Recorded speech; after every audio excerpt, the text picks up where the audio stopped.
अभी हाँ, आशा दीदी से अनुरोध करूंगी कि आप भी मंच पर आकर अपना स्थान ग्रहण करें।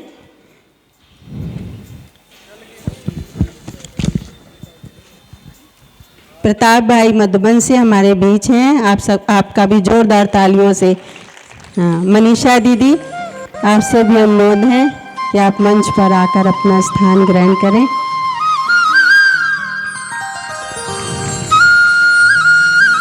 तालियां बड़ी फीकी फीकी हैं, थक गए क्या?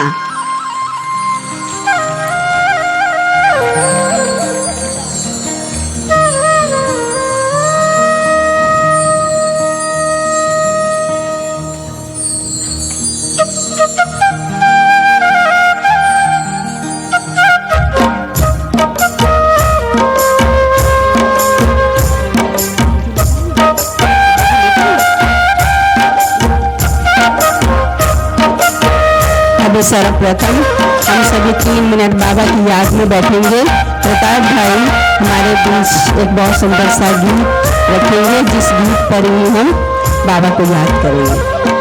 प्रताप भाई।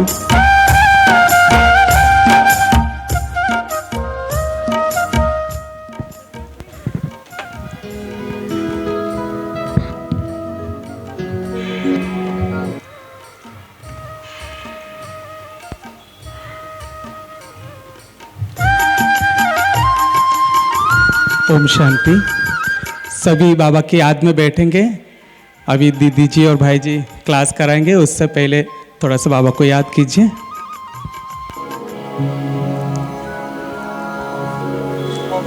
थोड़ा सा साउंड के साथ पहले से स्टार्ट, साउंड पहले से स्टार्ट।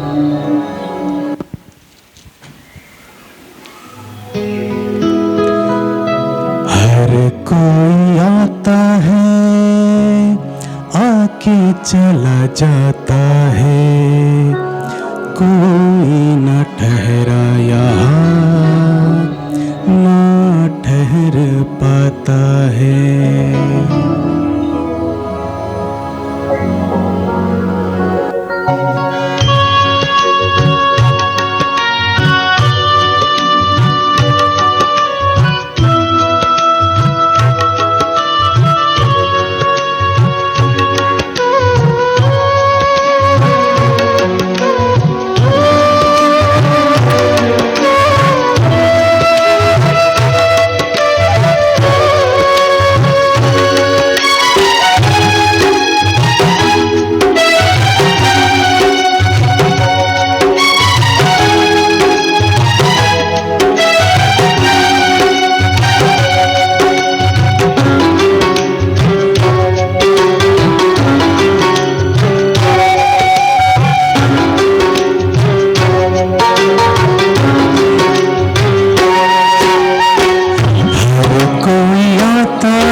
ईश्वर के बंदे कर ले ईश्वर की आराधना, पुण्य की पूंजी भर ले बाद में न पछताना।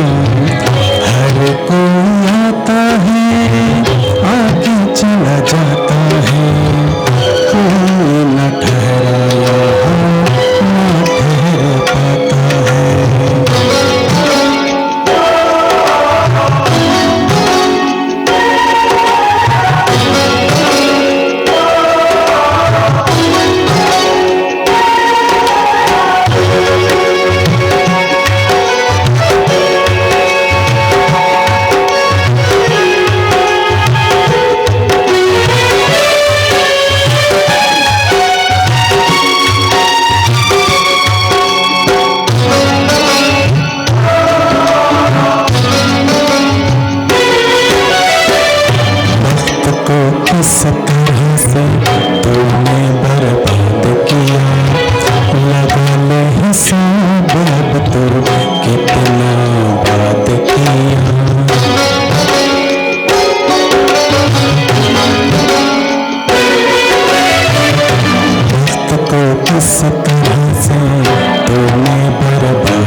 पान सिकंदर क्या से क्या कर गया, गया जब वो जहाँ से खाली हाथ ही गया। दुनिया को पान सिकंदर क्या से क्या कर गया, गया जब वो जहाँ से खाली हाथ ही गया। तन्हा सा था वो मंजर भीड़ भरे इस जग में, तुझको संभलना है जीवन के पग पग में।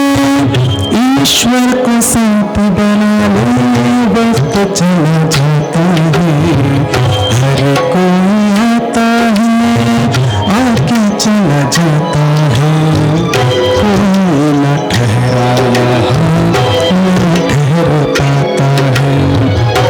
ईश्वर के बंदे कर ले ईश्वर की आराधना, पुण्य की पूंजी भर ले बाग में न पछताना। हर कोई आता है आके चला जाता है, कोई न ठहरा यहाँ न ठहर पाता है। हर कोई आता है आके चला जाता है, कोई न ठहरा यहाँ न ठहर पाता है। कोई न ठहरा यहाँ न ठहर पाता है, कोई न ठहरा यहाँ न ठहर पाता है। ओम शांति। कोई नहीं ठहरा यहाँ ना ठहर पाता, ये संसार ही ऐसा है, यहाँ ना कोई ठहरता है और न ठहर सकता है। तो ये आवागमन का संसार है। प्रभु को जितना याद करें, और समय ही ऐसा है, अब जाने का समय है। तो जितना परमात्मा के सानिध्य में रहेंगे, उसको याद करेंगे तो सरल हो जाएगा जाना। तो बहुत सुंदर गीत प्रताप भाई का, जोरदार तालियों से हम आभार करते हैं प्रताप भाई का। अभी मैं निवेदन करूंगी गंगानगर के ब्रजवीर भाई और मीना बहन मंच पर जो हमारे सम्मान है, उनका फूलों के द्वारा, माला के द्वारा सम्मान करेंगे।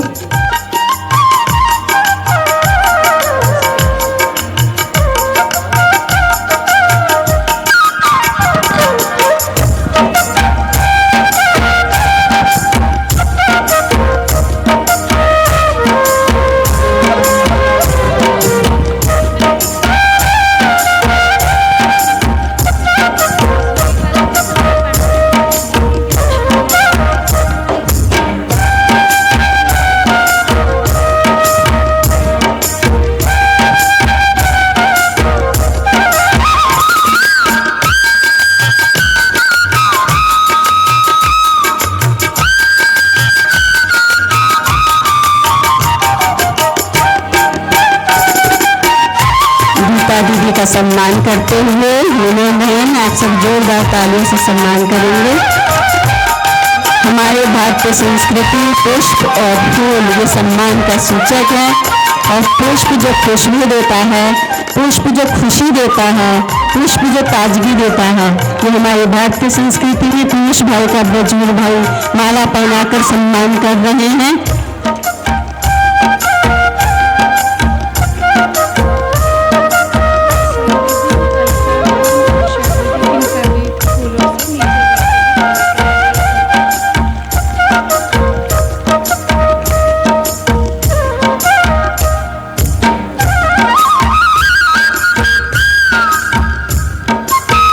मनीषा दीदी का बुके देकर के सम्मान हो रहा है, और सभी तालियां बजाते रहे।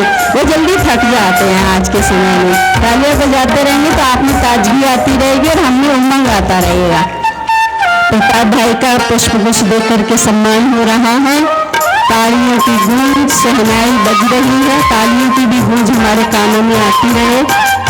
अभी नीचे अलका बहन का सम्मान कर रहे पुष्पगुच्छ के द्वारा, सब जोरदार तालियों से भी स्वागत करेंगे।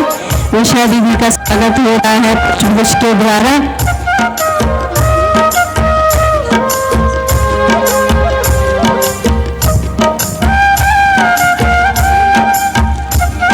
Thank you.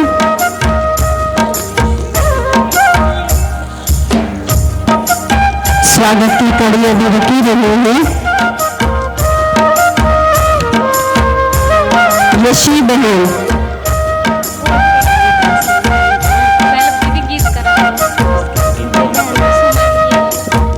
तो कोई नहीं, जब तक यशी बहन हमारे बीच आए तब तक हम सुमन बहन से निवेदन करेंगे कि अपना गीत हमारे बीच रखेंगी। सुमन बहन। सज्जन सिंह भाई आए भाई साहब के साथ, उनका स्वागत करा दो, सामने बैठे। स्वागत की कड़ी में सज्जन सिंह भाई जो हमारे आदरणीय भ्राता सुरेश भाई जी के साथ आए हैं, उनका भी पुष्प कुछ देकर के सम्मान कर रहे हैं। सज्जन सिंह भाई, सब जोरदार तालियों से भाई जी का स्वागत करेंगे। अभी मैं सुमन बहन को अनुरोध करूंगी कि आप अपना गीत हमारे बीच रखेंगे।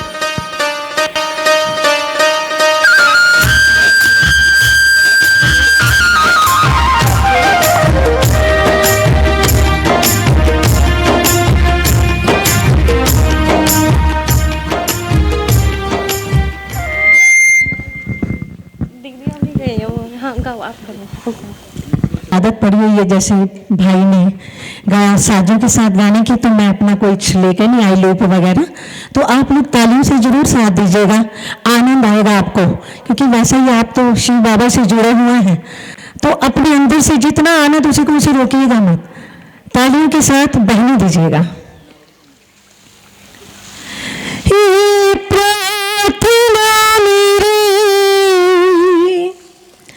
बेकार नहीं होगी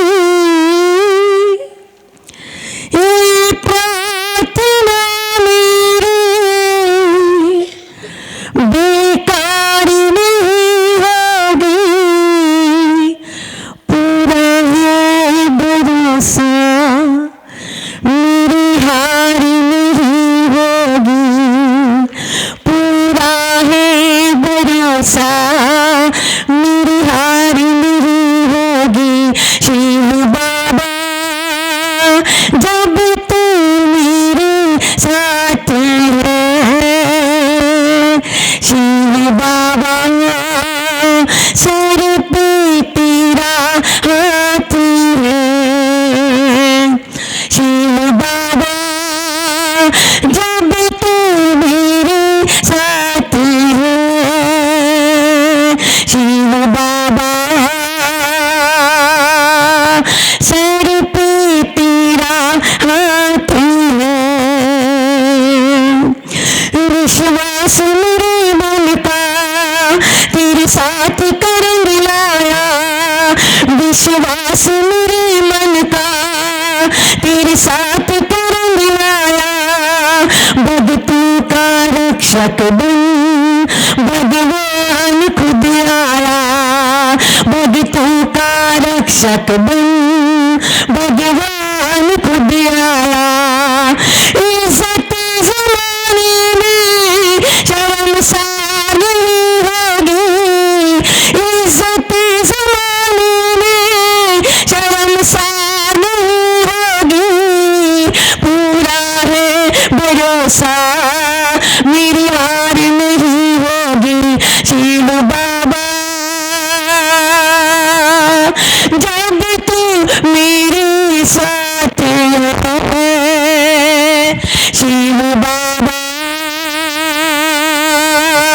सर पे तेरा हाथ है, और मैं हार जाऊं तो कभी हो नहीं सकता, मैं हार जाऊं तो कभी हो नहीं सकता, बेटा बुलाए तो पिता सो नहीं सकता, बेटा बुलाए तो पिता सो नहीं सकता, बेटे की हार कभी स्वीकार नहीं होगी, बेटे की हार तुम्हें स्वीकार नहीं होगी, पूरा है भरोसा मेरी हार नहीं होगी। सभी बोलेंगे शिव बाबा जब तू मेरे साथ है, शिव बाबा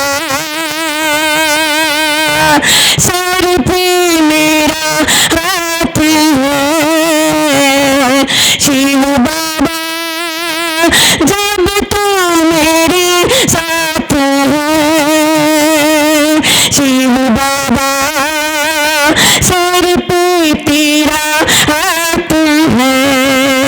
और जो हार जाते हैं उनको जिताते हो, जो हार जाते हैं मेरे जैसे पापी, जो हार जाते हैं उनको जिताते हो, हर मुश्किल में तुम मेरे साथ निभाते हो, हर मुश्किल में तुम मेरा साथ निभाते हो।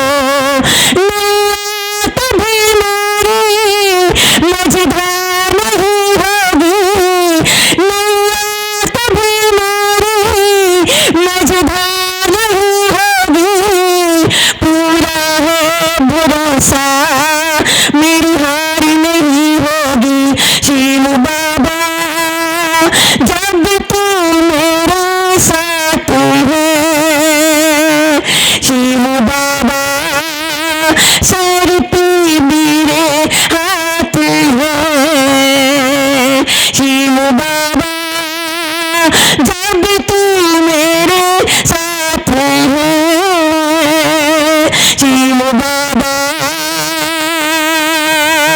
सर पे मेरा हाथ है, सर पे इन सब के हाथ है, सर पे इन सब के हाथ है। ओम शांति। बहुत बहुत धन्यवाद सुमन बहन, बड़े उमंग उत्साह से बाबा को साथ लिया। और बाबा तो हमेशा ही प्रॉमिस करता है, बच्चे तुम मुझे सिर्फ याद करो, मेरा हाथ और साथ हमेशा तुम्हारे साथ है। तो इसलिए ये तो सोचने की बात ही नहीं है कि वो मेरा साथ देगा या उसका हाथ सिर पे होगा नहीं होगा, हमें केवल उसको याद करना है, एक संकल्प उसके लिए करना है, वो 1000 भुजाओं से हमारे साथ तैयार रहता है। तो बहुत बहुत धन्यवाद सुमन बहन का। जैसे कि आज हम सभी एक शुभ कार्य के लिए यहाँ एकत्रित हुए हैं। भक्ति के अंदर भी जब कोई पूजा होती है तो ब्राह्मणों के हाथ से कराई जाती है, और ये तो एक स्थान ही ऐसा है जिसमें अनेक ब्राह्मण क्रिएट होंगे, अनेक ब्राह्मण रचे जाएंगे, कितनी आत्माएं शूद्र से ब्राह्मण में परिवर्तित होंगी। एक ऐसा स्थान का हम नींव रखने के लिए, फाउंडेशन रखने के लिए यहाँ एकत्रित हुए हैं, जिसको भूमि पूजन बोलते हैं दुनिया के अंदर। और इतने पवित्र आत्माएं, इतने ब्राह्मण उस स्थान का पूजन करेंगे। तो इस शुभ मौके पर हमारे बीच बहुत वरिष्ठ व्यक्तित्व बैठे हैं, भगवान के दूत बैठे हैं, ईश्वर के दूत बैठे हैं। तो मैं क्या अपनी खुशी का इजहार करूं, और क्या यहाँ गंगा नगर निवासियों की खुशी आज के दिन फूले नहीं समा रही होगी कि उनके स्थान पर, उनके इस कॉलोनी में भवन निर्माण के लिए खास माउंट आबू भगवान की अवतरण भूमि है, उस भूमि से जो वाइब्रेशन यहाँ लेकर के आई हैं और गंगा नगर के इस भवन के लिए, इस भूमि को वो वाइब्रेशन, वो शक्ति देने के लिए वहाँ से पधारी हैं। तो यहाँ के जो निवासी हैं, यहाँ के जो भाई बहन हैं, उनके दिल में कितनी खुशी आज होगी वो हम कल्पना कर सकते हैं, महसूस कर सकते हैं। मैं दीदी जी के लिए 4 लाइनें कहना चाहूँगी। ज्ञान रत्नों के खजानों को दीदी जी आज लुटाएंगे, ज्ञान रत्नों के खजानों को दीदी जी आज लुटाएंगे, रूहानी खुशबू से हर जन हृदय को महकाएंगे, रूहानी खुशबू से हर जन हृदय महकाएंगे। और आज के शुभ मौके पर रट के इस शिव शक्ति सेना को बहुत ही दिल से, हृदय से मुबारक हो, मुबारक हो। में आप बचपन से ही हैं, बहुत बाल्यकाल से आपने इस ईश्वरीय ज्ञान को लिया और 25 वर्षों से आप बाबा के घर, अब्बा के घर, माउंट आबू संस्था के मुख्यालय में अपनी सेवाएं दे रही हैं। और आप देश ही नहीं, आपने अनेक देशों में बहुत सारी आत्माओं की ज्ञान की ज्योति प्रज्वलित की है। आपके द्वारा दिए हुए ज्ञान से अनेक आत्माओं ने ईश्वर से मिलन मनाया है। तो लगभग 13 वर्षों से आप देश विदेश में भी अपनी इन सेवाओं को दे रही हैं, भगवान के ज्ञान का प्रचार और प्रसार कर रही हैं, उनकी शिक्षाओं को जन जन तक पहुंचा रही हैं। और आज मेरठ में, गंगानगर में, इनके आसपास जो भी लोग आज यहाँ उपस्थित नहीं हैं, वो आपकी वाणी से, आपके वाइब्रेशन से ज़रूर लाभान्वित होंगे। तो मैं दीदी जी से अनुरोध करूंगी कि आज के इस शुभ मौके पर अपने मन के विचार, अपनी भावनाएं, ज्ञान का अमृत यहाँ के जनवासियों के लिए प्रवाहित करें। आदरणीय गीता दीदी जी।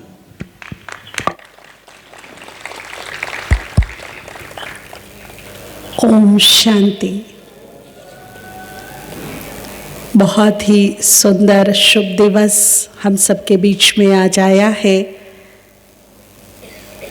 बहुत विशेष कार्य जो बाबा करा रहे हैं, उसमें स्थानों की बहुत ही ज़रूरत पड़ रही है।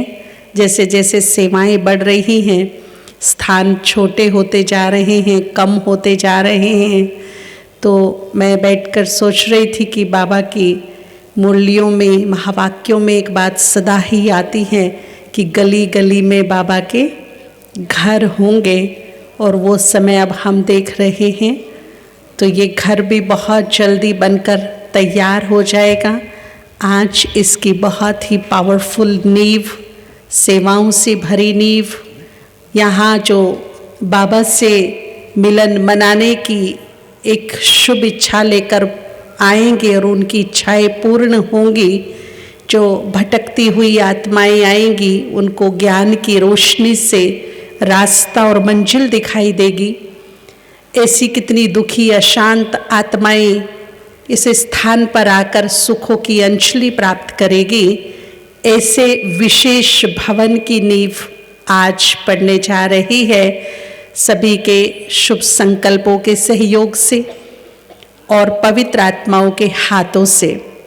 तो सभी विशेष आज से बहुत ही सुंदर, जहाँ तन मन धन का तो सहयोग रहेगा ही, परंतु उससे भी बड़ी बात जो संकल्प का सहयोग होता है, वो बहुत ही पावरफुल सहयोग होता है। तो सभी अपने पावरफुल संकल्पों का सहयोग इस भवन को बनाने में जरूर देंगे। देखेंगे कि ये भवन टाइम से पहले बनकर तैयार हो गया है और यहाँ अनेक आत्माएं बैठ करके सुख शांति की अंजलि प्राप्त कर रही हैं, प्रभु मिलन मना रही हैं, जन्मों जन्मों की प्यास बुझा रही हैं। ऐसी हमारी शुभ भावनाएं हमारी भी ओर से, पूरे मधुबन वासियों की ओर से, हमारे बड़ों की ओर से आप सभी को हैं। खूब खूब इस भवन के लिए शुभकामनाओं के साथ बधाइयाँ भी हैं, क्योंकि भगवान के कार्य में यहाँ जो भी अपना थोड़ा भी सहयोग देता है और समय पर देता है, तो भगवान भी समय पर उसको मदद करने के लिए बंध जाता है, वो भी कहीं ना कहीं ऋणी बन जाता है। तो हम चाहे वो उंगली भर जितना ही सहयोग हो, चाहे मन का हो, तन का हो, धन का हो, या किसी भी प्रकार की कला का हो, आज इस सुंदर समय पर इस पुण्य से वंचित नहीं रहेंगे। ये पुण्य जरूर करेंगे, क्योंकि ये पुण्य हमें जन्म जन्म काम आने वाला है, भगवान की कृपा दृष्टि के पात्र बनाने वाला है। तो इस सुंदर समय को हम बखूबी बहुत अच्छी तरह से निभाएंगे। दूसरी बात, जैसा हम समय देख रहे हैं, आप सब भी देख रहे हैं, अगर हम पिछले 10 साल पहले जाएं तो कुछ और ही समय था, अभी कुछ और समय आ गया है। एक समय था जब कहते थे कि इस दुनिया का तो विनाश हो जाएगा, इतने पाप और पापियां इसमें आ गए हैं, बढ़ गए हैं, चारों तरफ त्राहिमाम मच रहा है। परंतु आज हम कहते हैं कि हम इस समय को क्रॉस कर रहे हैं, आ जाएगा नहीं, क्रॉस कर रहे हैं इस समय को। हमारे बीच से ये समय निकल रहा है, तो स्पेशल हमें 2 चीज़ों का ध्यान अवश्य रखना है कि एक तो सुबह से शाम तक हमें सबकी दुआएं लेनी हैं। आने वाले समय में दुआओं की बहुत ही सख्त आवश्यकता रहेगी, तो दुआएं सभी की लेनी है और दिल खोलकर सभी को दुआएं देनी हैं। ये काम अवश्य ही हमें अपने पुरुषार्थ में शामिल करना है। तो ये है बहुत छोटी सी चीज़ दुआएं देना या दुआएं लेना, परंतु ये काम जब हम करना शुरू करेंगे तो देखेंगे कि हमारे पुरुषार्थ में तीव्रता आ गई है, हमारे योग में एकाग्रता बढ़ गई है और रस योग का मिलने लगा है, प्रभु मिलन का सुख आत्मा महसूस करेगी। तो दुआओं पर विशेष अटेंशन देंगे। पिछले 2 सालों ने हमें यही सिखाया, ये आईना दिखाया कि हमारे पास सब कुछ था परंतु कुछ काम नहीं आ रहा था। छोटे बड़े गरीब अमीर एक ही लाइन में खड़े थे, धन वालों के धन काम नहीं आ रहे थे, पद पोजीशन वालों के पद पोजीशन धरे के धरे रह गए। उस समय यदि किसी चीज की भारी भरकम डिमांड थी तो वो थी दुआओं की डिमांड। दुआएं दीजिए, दुआएं करिए, हमें दुआओं की सख्त आवश्यकता है। और दूसरा था भगवान की तरफ नजर, कि भगवान ही अब कुछ चमत्कार कर सकता है, अब भगवान का ही सहारा है। तो ये समय हमें बता करके गया कि देखिए, धन कमाना बड़ी अच्छी बात है, रोज कमाइए, खूब कमाइए, पद पोजीशन भी अच्छे से अच्छी बनाइए, परंतु साथ में दुआओं का भी बैलेंस भरपूर रखिए। जब समय विपरीत आता है, जब हमारा कुछ काम नहीं आता, तब धन काम आता है। कौन सा धन काम आता है? दुआओं का धन काम आता है, पुण्यों का धन काम आता है। तब ये धन हमारे जीवन में एक रोशनी दिखाता है, एक रास्ता दिखाता है, या यूं कहिए कि हमारा ये सबसे बड़ा सहारा और सपोर्ट बन जाता है। पीछे बरसातों की बात है, एक बस भर करके कहीं जा रही थी, अचानक मौसम खराब हुआ, बहुत ही खराब हुआ, बिजली कड़कने लगी जोर जोर से। और ये हुआ कि बिजली 3 बार बस को टच कर गई। जैसे ही बिजली बस की छत पर टच करती थी, पूरी बस हिल जाती थी, पूरे बस में हलचल मच गई कि कुछ ही मिनटों में 3 बार बिजली इस बस को टच कर गई। तो ड्राइवर कूद गया सबसे पहले कि मैं तो इस बस को अब नहीं चलाऊंगा। जब ड्राइवर कूद गया तो बस में हलचल मच गई, बहुत ही मौसम खराब था, तो धीरे धीरे भगदड़ मच गई, हम पहले उतरे, हम पहले उतरे, ऐसे करके 50 लोग बैठे थे बस में, धक्का मुक्की करके सब बाहर निकले। परंतु एक बुजुर्ग सीनियर व्यक्ति बहुत ही पेशेंस के साथ, बड़ी ही शांति से, निर्भय होकर के बैठे थे। ना वो भाग रहे थे, ना उनमें कोई हलचल थी, बिल्कुल एकदम अचल, एकदम अडोल, निश्चिंत स्थिति में बैठे थे। तो जब सब उतर गए तो उनको कहा कि अब आप भी उतर जाइए। तो उन्होंने कहा हाँ मैं उतरूंगा, आराम से उतरूंगा, लेकिन जो बस के आसपास है उन्हें आप थोड़ा दूर कर दीजिए। फिर वो बड़े पेशेंस के साथ उस बस में से उतरे और जैसे ही उतर के 4 कदम आगे चले, वैसे ही बस पर बिजली गिरी और वो पूरी बस जल गई। कहने का मतलब क्या है कि जिनके पास पुण्यों की ताकत नहीं थी वो हलचल में आ गए, डर गए। यही एक पुण्यों की ताकत है कि जिस आत्माओं में पुण्य का बल होगा वो निर्भय होगा।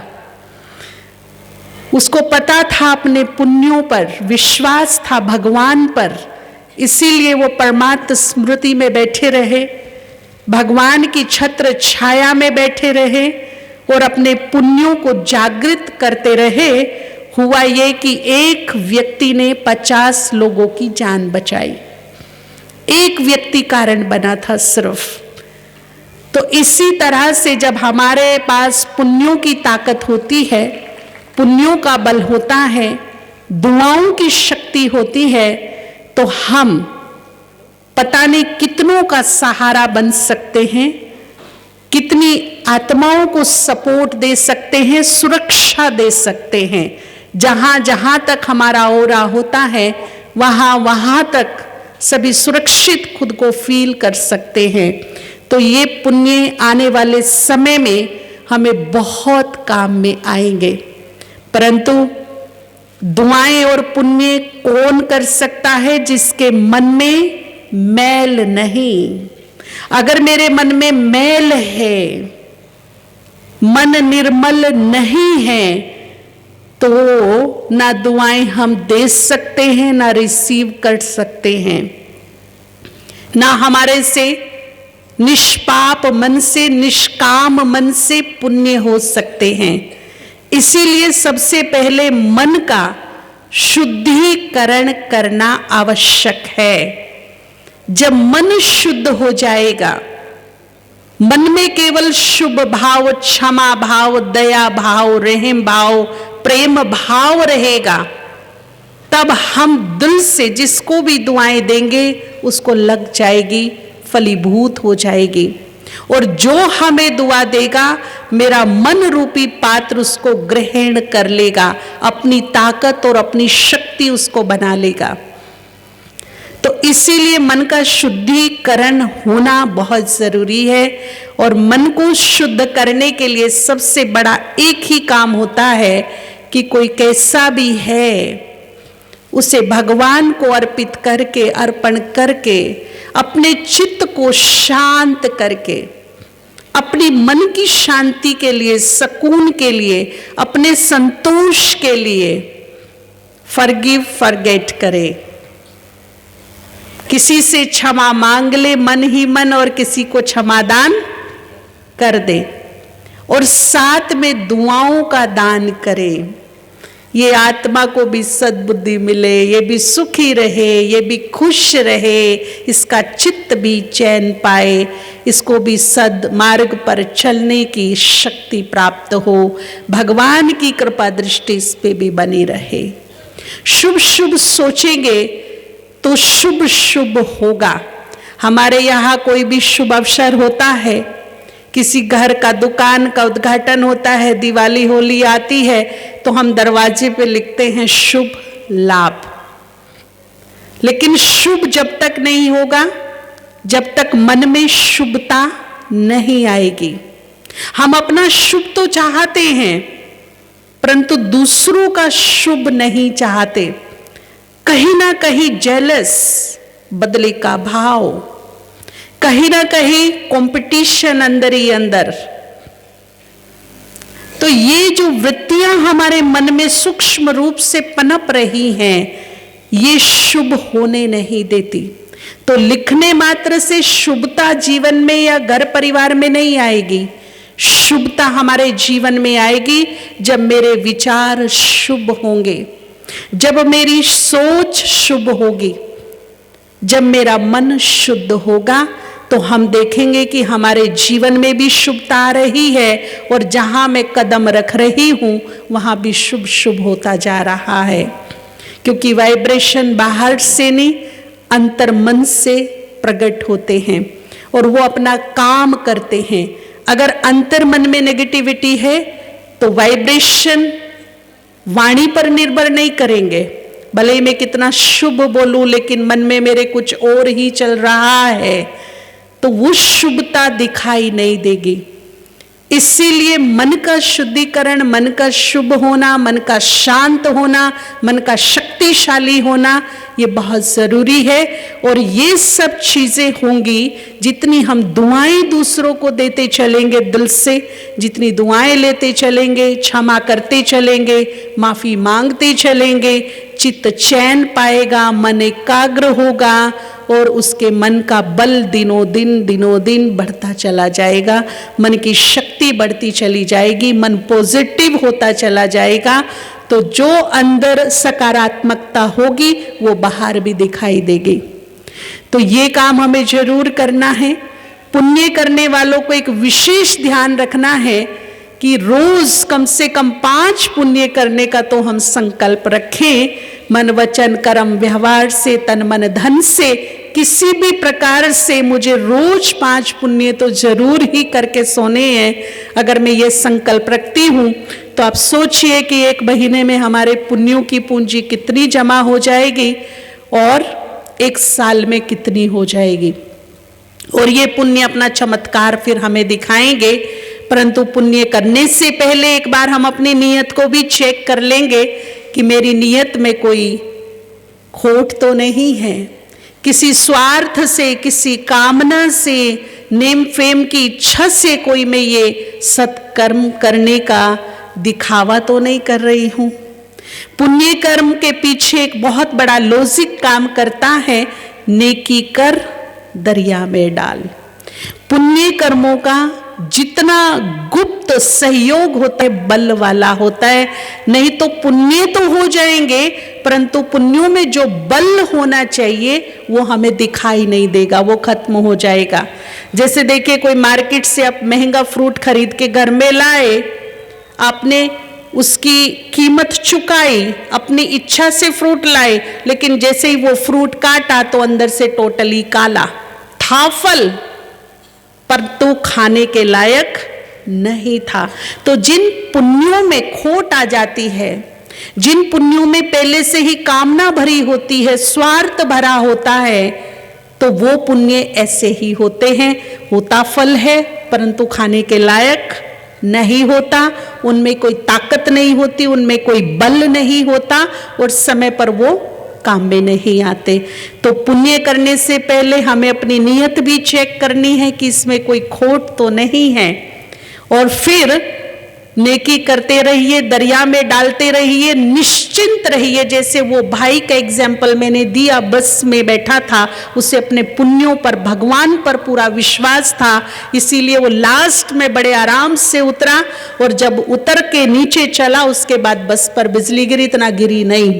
तो अपने पुण्यों पर इतना भरपूर विश्वास रखिए कि अब चाहे तूफान सुनामी जैसा भी क्यों ना आ जाए, मेरी तो दरिया में नेकियों की नौका जमा है, मेरी तो पार होगी ही होगी, क्योंकि माझी भी मेरे फेवर में है, मेरा कोई बाल भी बाका नहीं कर सकता। तो ये पुण्य, ये दुआएं रोज जमा करिए, यही हमारी शुभ भावनाएं हैं। पुनः पुनः आपको बधाइयाँ हो आज के दिवस की। बहुत जल्दी ये भवन बनकर तैयार होगा और वो शुभ दिवस भी आएगा जब इसका उद्घाटन का समय भी होगा। बड़े उमंग उत्साह के साथ उस दिन का हम इंतजार करेंगे। आप सभी को बहुत बहुत शुभकामनाएं। ओम शांति।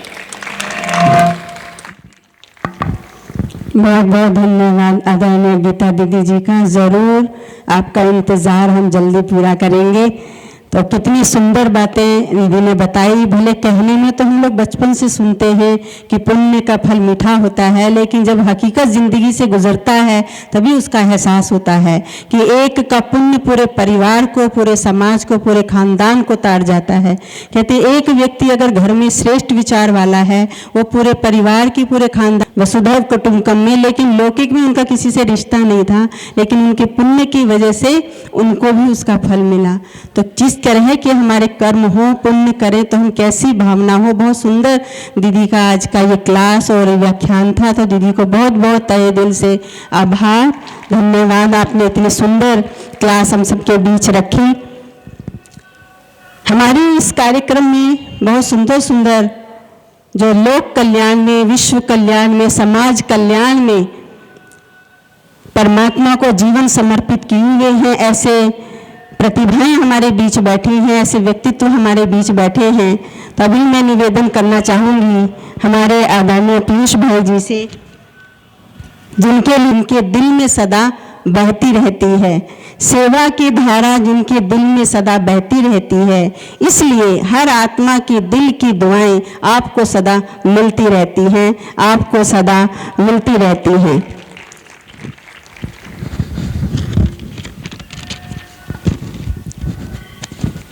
भ्राता जी का परिचय मैं थोड़ा सा देना चाहूँगी। वैसे तो भ्राता जी को मेरठ निवासी बहुत अच्छी तरह से जानते होंगे, क्योंकि समय प्रति समय यहाँ पर अपनी उपस्थिति देते रहते हैं। फिर भी कुछ जो भाई बहन नहीं जानते हो, ऑफिशियली मैं थोड़ा सा परिचय देना चाहती हूँ। हमारे पीयूष भाई जी लगभग 40 वर्षों से बाबा के इस ज्ञान में हैं। 40 वर्ष की जिनका जीवन इस आध्यात्मिक ज्ञान में और ईश्वरीय राजयोग में बीता है, उसका जीवन तो अपने आप में ही प्रखर हो जाता है। और लगभग 27 वर्षों से आप दिल्ली के लोधी रोड सेवा केंद्र पर समर्पित रूप से अपनी सेवाएं दे रहे हैं, और आप एक बहुत प्रसिद्ध लेखक भी हैं, और पूरे भारत में और अन्य देशों में भी अपने प्रेरणादायी प्रवचन से, अपने व्याख्यान से कितनी आत्माओं को ज्योति जगा चुके हैं, कितनी आत्माओं को प्रेरणा दे चुके हैं, और कितनों के जीवन में उमंग भर चुके हैं। तो आप एक ऐसे अंतर्राष्ट्रीय प्रेरक वक्ता हैं, और आप कारपोरेट के क्षेत्र में भी बहुत आपका सेवाओं का दिन प्रतिदिन हम देखते रहते हैं, आपके समाचार हमारे पास आपके आते रहते हैं। आप उसमें बड़ी रुचि से और अथक होकर उन सेवाओं में रहते हैं। कारपोरेट के क्षेत्र में आपकी बहुत सारी ट्रेनिंग प्रोग्राम आप कराते हैं, तो बहुत प्रखर आप प्रशिक्षक हैं, और पूरे भारत के अंदर लगभग कोई सेवा केंद्र ऐसे बचे होंगे जहां आप नहीं गए होंगे। लगभग काफ़ी सेवा केंद्रों पर आपकी उपस्थिति ब्राह्मण परिवार ने अनुभव की है, आपकी क्लासेस के द्वारा, आपकी बट्टी के द्वारा। तो आप अभी हम सबको एक बहुत सुंदर सी क्लास ब्राह्मणों के बीच रखेंगे। भ्राता पीयूष जी।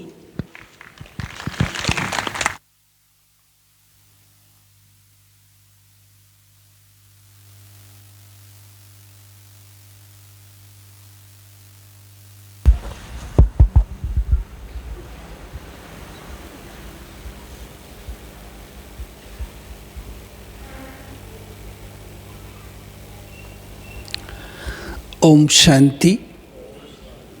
अब बहुत स्नेह से प्यार से मेरे साथ बोलिए ओम शांति। इस बार ये मुस्करा के बोलिए ओम शांति। पीछे वाली माताओं का ध्यान कहीं और है। भाई भी भले फोटोग्राफी बाद में करिए, ये तो सब आपको मिल जाएगी। पहले आप मन में ये जो बहुत अच्छी अच्छी बातें आपको बताई जा रही हैं उनको बहुत ध्यान से सुने, हमारे जीवन में परिवर्तन आएगा। आज मैं शिव बाबा को तो याद कर ही रहा हूँ, मैं आदरणीय देवता दादी जी को याद कर रहा हूँ। उनकी ये पवित्र भूमि है, पावन भूमि है। मैं आदरणीय विनोद दीदी जी को भी याद कर रहा हूँ, और मैं दादी गुलजार जी को भी याद कर रहा हूँ, और उसके साथ हमारी सब देवियाँ जो हमारे बीच में बैठी हैं। विशेष हमारी गीता बहन जी जो बाबा का कर्म स्थली है, बाबा का बर्थ प्लेस है, भगवान का स्थान है, वहाँ से हमारे बीच में आई हैं। हमारे बहुत ही आदरणीय भ्राता सूर्य जी जो ज्ञान सूर्य भी हैं, हमारे बीच में आने वाले हैं। प्रताप भाई जिनकी वाणी इतनी मधुर है, और हमारी आशा बहन जी जो सब निराशा जिनके मन में होती है, आपके जाने से ही आशा हो जाती है। और हमारी सुनीता बहन जी जिनके सानिध्य में आज ये बहुत सुंदर आयोजन यहाँ हो रहा है। हमारी मनीषा बहन जी, और बहुत ही मंच का सुंदर संचालन करने वाली हमारी बहन जी। सब बहनें, मुझे सबके नाम याद नहीं हैं। मुझे बहुत प्रसन्नता हो रही है। मैं बाल्यकाल में मेरठ के बारे में पढ़ा करता था। ये क्रांतिकारियों की भूमि है। अगर हम इतिहास देखें तो स्वतंत्रता आंदोलन की नींव इस भूमि से रखी गई।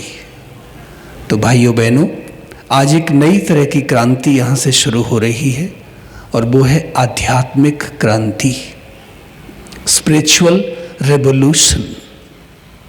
और ये क्रांति केवल देश में नहीं लेकिन पूरे विश्व में फैलेगी। मेरठ का स्थान बहुत विशेष है। जो भारत की संस्कृति है, हम सब जानते हैं कि गंगा और यमुना के बीच में सिमटी हुई है। तो ये स्थान कहाँ है? आप मुस्कुराते भी नहीं हैं और ताली भी नहीं बजाते हैं। ये स्थान कहाँ है? इधर यमुना है, इधर गंगा है। सोचिए आप, सारे भारत की ये दो नदियां नहीं हैं, ये संस्कृति को समेटे हुए हैं। और उसके बीच का जो स्थान है, कहते हैं आर्यावर्त कभी यहीं पर होता था, हस्तिनापुर भी यहीं था, इंद्रप्रस्थ भी यहीं था, विश्व की राजधानी भी यहीं होगी। तो ये बहुत पवित्र भूमि है, बहुत प्रसिद्ध भूमि है, बहुत श्रेष्ठ भूमि है। और आज हम बाबा के एक नए सेंटर के लिए भूमि पूजन करने जा रहे हैं। तो हम सबका योगदान तो है ही, तब तो हम यहाँ पर आए हैं। बाबा ने बोला है, बच्चे जो सफल करना है वो सफल कर लो, वरना मोदी जी दोबारा घोषणा करने वाले हैं 500 रुपए के नोट भी बंद। फिर क्या करेंगे आप? 2000 रुपए के नोट बंद हुए। एक माताजी बोरी नोटों की भर के हमारे पास आ गई, 2000 रुपए के नोटों की बोरी। कहती हैं भाई साहब बाबा के घर में दे दूं। मैंने कहा माता जी जल्दी से आप आगे बढ़ जाइए यहाँ से, क्योंकि पुलिस आपको भी पकड़ लेगी और पुलिस हमें भी पकड़ लेगी। कहते भाई साहब मैं वर्षों से सोच रही थी कि मैं सफल करूं करूं करूं, लेकिन वो समय निकल गया। तो ये जो बाबा का भवन बन रहा है, ये तो केवल एक बाबा ने हमारे सामने योजना रखती है ताकि हम इस बहाने अपना कणा दाना सफल कर लें। बना तो बाबा कहते हैं किसी की दबी रहेगी धूल में, किसी की राजा खाए, किसी की चोर लूट ले जाए, और सफल होगी उनकी जो नाम धनी के लगाए। तो ये बैंक खुली हुई है, सारे बैंक कभी बंद होने वाले हैं, क्योंकि बैंक सैटेलाइट से चलते हैं और सैटेलाइट तो खत्म होने वाले हैं। आप पासबुक लेके जाएंगे, बैंक वाले कहेंगे सॉरी आपका तो नाम ही नहीं है बैंक में। सोचिए आप। तो मैं सदैव अपनी क्लास में कहता हूं, हर क्लास में दो तरह के भाई बहने होते हैं।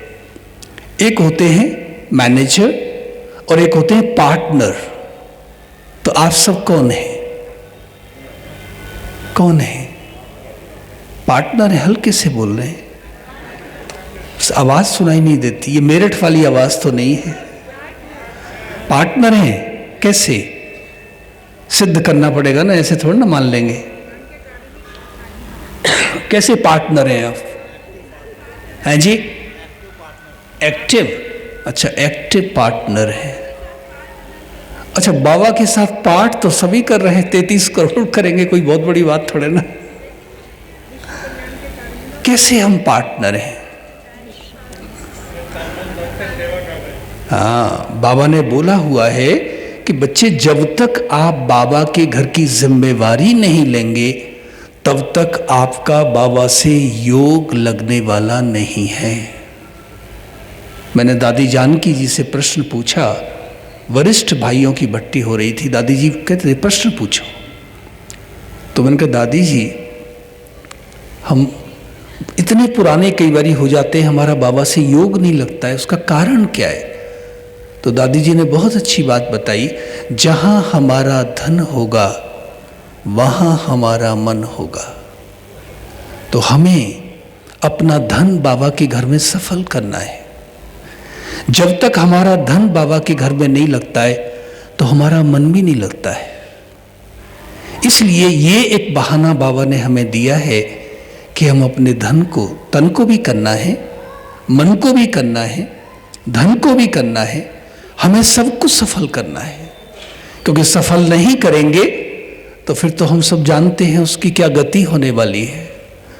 तो इसलिए हम दिल खोल करके, क्योंकि बाबा का कार्य तो सबके सहयोग से सुखमय संसार।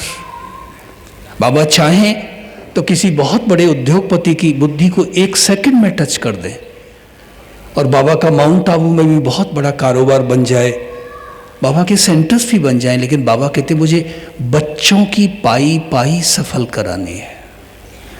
तो हम पार्टनर कब बनेंगे?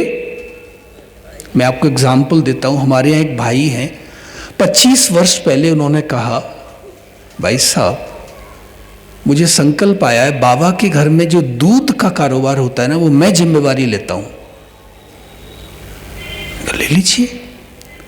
फिर गुरुवार का दिन आया तो बुधवार को पूछ लिया, भाई सब कल दूध का आइटम बनने वाला है तो कितना दूध लाना है। ब्रह्मा भोजन होना है तो एक दिन पहले पूछ लिया।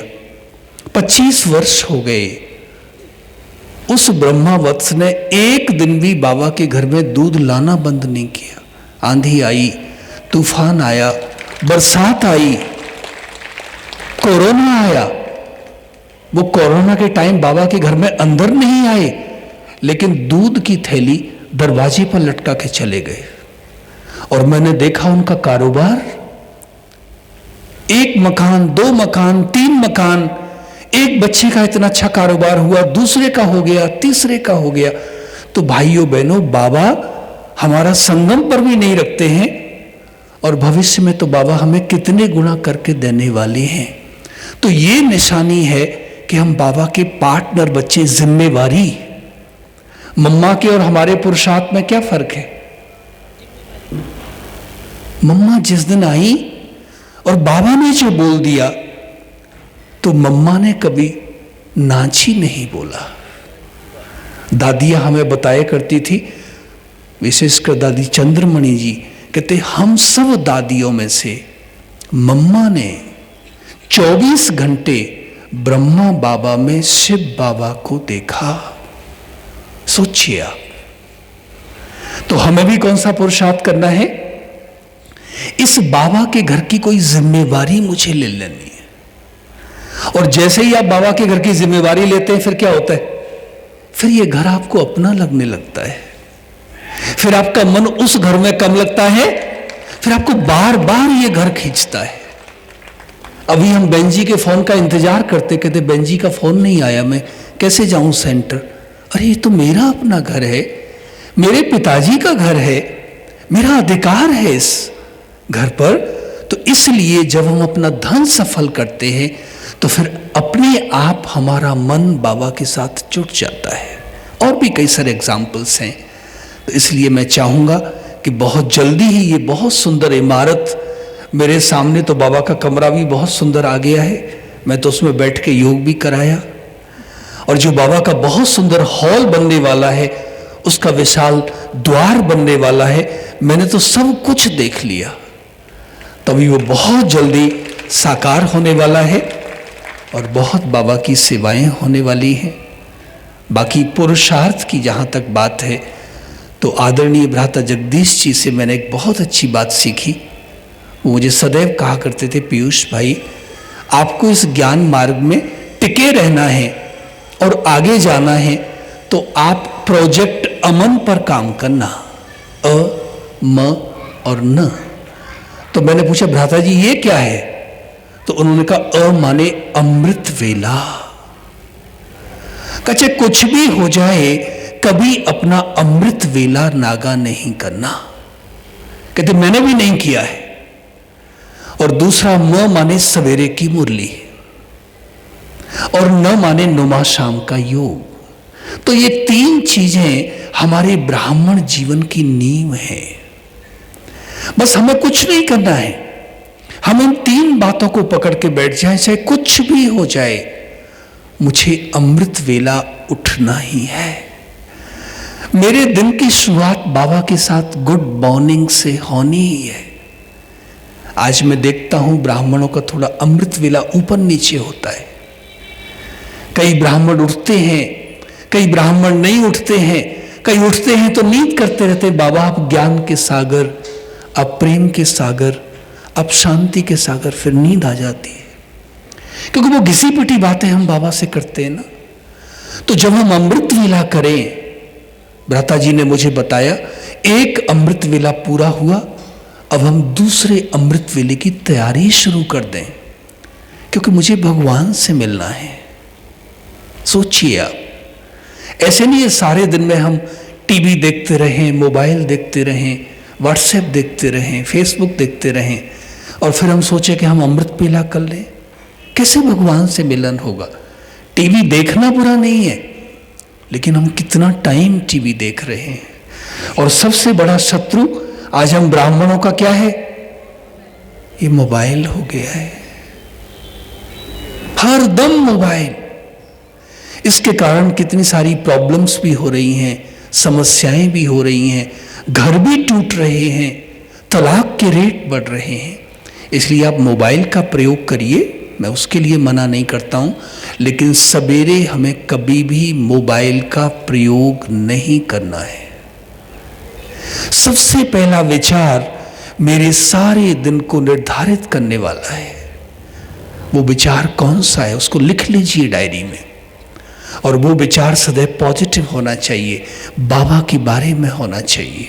गुड मॉर्निंग से मेरे दिन की शुरुआत होनी चाहिए। लेकिन गुड मॉर्निंग कौन कर सकते हैं? कौन कर सकते हैं गुड मॉर्निंग? बाबा के बच्चे तो सारे ही हैं, लेकिन कौन कर सकते हैं? जी,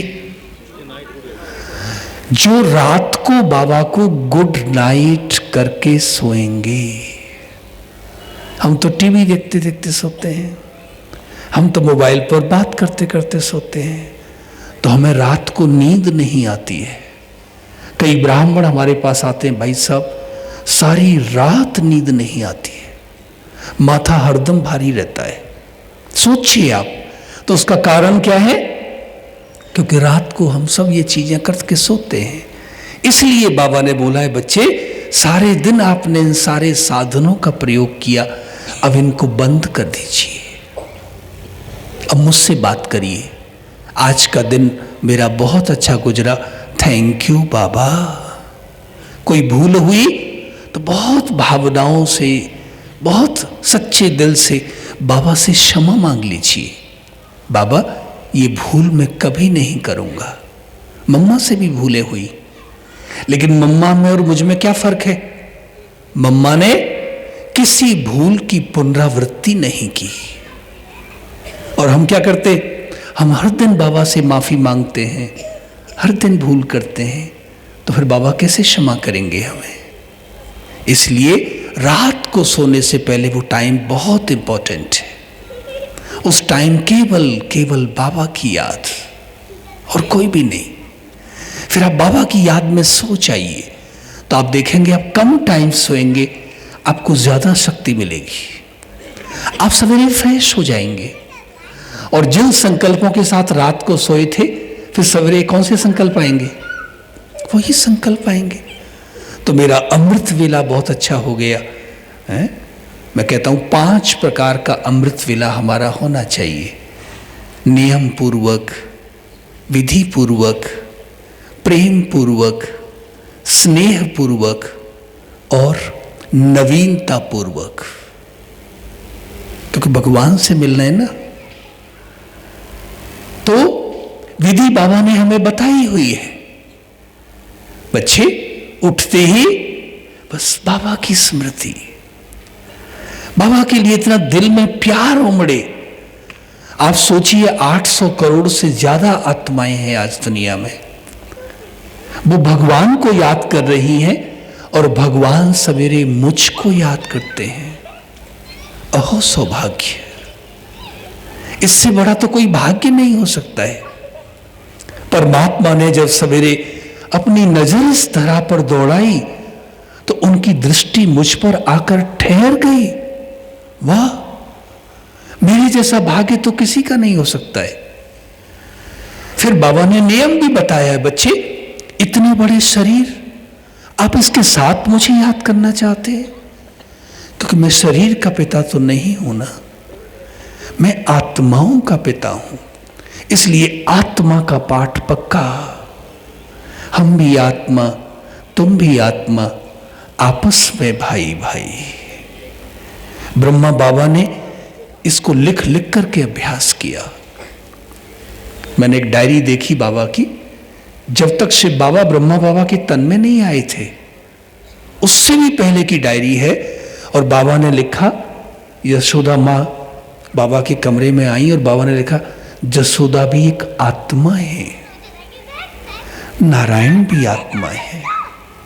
तो हमें भी क्या करना है? नियम क्या है? वो आत्मा का पाठ मुझे पक्का हो जाए। मुझे किसी की नाक को नहीं देखना, इनकी नाक बहुत सुंदर है, इनकी आंखें बहुत सुंदर है, मुझे क्या लेना है उससे?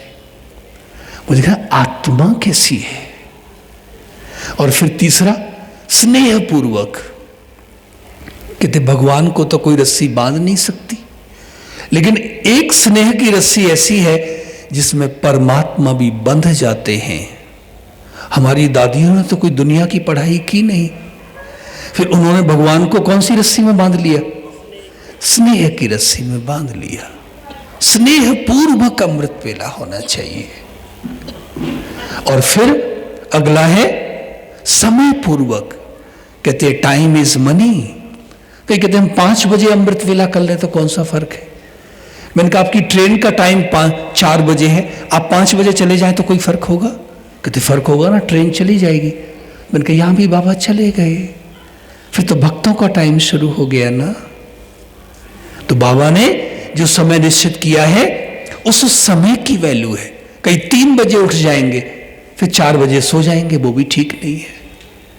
हट से कुछ नहीं करना है यहां, लेकिन बाबा ने जो समय निश्चित किया है वो तो मुझे समय का पालन करना ही है। और अंतिम अमृत वेला क्या है? वो है नवीनता पूर्वक। देखो दिल्ली से मैं मेरठ आया हूं ना, मुझे बड़ी खुशी हो रही है। क्यों? वही भाई बहनें हैं, वही क्लास है, वही माइक है, मैं दिल्ली से मेरठ आ गया। नवीनता तो हर व्यक्ति को क्या चाहिए? नवीनता चाहिए। लेकिन हमने क्या करा है? वही घिसी पिटी बातें। इसलिए हर दिन 7 दिन होते हैं ना, आप 7 संबंध बाबा से बनाइए। कल रविवार है ना, सोमवार से शुरू करते हैं। बाबा को बनाइए पिता, ठीक है? और डायरी में 4-5 लाइन की कमेंट्री लिखिए। जिस बच्चे का पिता स्वयं भगवान, उस बच्चे की निशानी क्या होगी? सोचिए आप जरा, यहां थानेदार के बच्चे से आप मिलके आइए, वो कहेगा संभल के बात करना, मेरे पापा जी थानेदार हैं। और मेरे पापा जी कौन है? कौन है? विनोद भाई जी कौन है? वो सारी दुनिया के थानेदार हैं। और ये थानेदार तो 1 वर्ष के लिए है, लेकिन वो सदा के लिए थानेदार हैं। आप सोचिए, ये अभिमान का विषय नहीं है, ये स्वमान का विषय है। फिर मंगल आ गया, तो मंगल को शिव बाबा को बना लीजिए अपनी माँ। शिव बाबा तो माँ नहीं बनते हैं, इसलिए मुसलमान लोग भगवान को अल्लाह मियाँ कहते हैं, और ईसाई लोग गॉड फादर कहते हैं। लेकिन हम भारत में त्वमेव माता च पिता त्वमेव, ये भारत की संस्कृति है, जहां हम भगवान को माँ के रूप में भी याद करते हैं और पिता के रूप में भी याद करते हैं। अभी हमारे आदरणीय भ्राता जी हमारे बीच में आए हैं, हम बहुत करतल ध्वनि से उनका स्वागत भी करते हैं। प्रकाश फैलाने वाले ऐसे तपस्वी, स्वयं ज्ञान से हमारे बीच में आ ऐसे गए। ऋषि स्वरूप आदरणीय भाई साहब हम सबके बीच में भाग रहे हैं। इतनी जोरदार तालियां बजाइए, सभी तालियों की आवाज दान तक पहुंच जाए।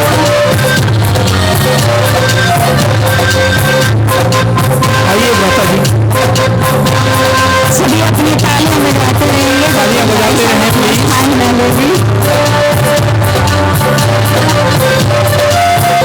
आज के इस कार्यक्रम की शोभा, आज के इस कार्यक्रम की जान बाबा के चैतन्य सूर्य हम सबके बीच बनाए हैं। बैठिए भाई साहब को देख करके मुझे किसी शायर की 2 लाइनें याद आ रही, तो बहन भाई साहब का स्वागत करेंगे। अनुरोध करूंगी भाई साहब को माला पहना करके भाई साहब का अभिनंदन करेंगे। नीरज भाई सभी तालियों के द्वारा अभिनंदन करते रहिएगा। ताली बजाते आपकी रहें। तालियां भाई साहब के यहाँ आने का आपका उत्साह दिखाता है। सत्य माता बहुत जोरदार ताली बजाइए। आप भाई साहब को बुक्का देकर भाई साहब का अभिनंदन करेंगे। सत्य माता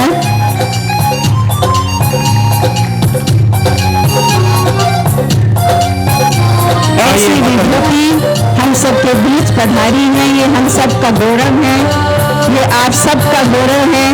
और ये पुण्य का आपका एक बहुत बड़ा पुण्य था जो ऐसे तपस्वी आपके बीच आए हैं, तो आपके बहुत बड़े भाग्य की बात है। तो सत्य माता अभी भाई साहब को हुक्का दे करके भाई साहब का अभिनंदन कर रही हैं।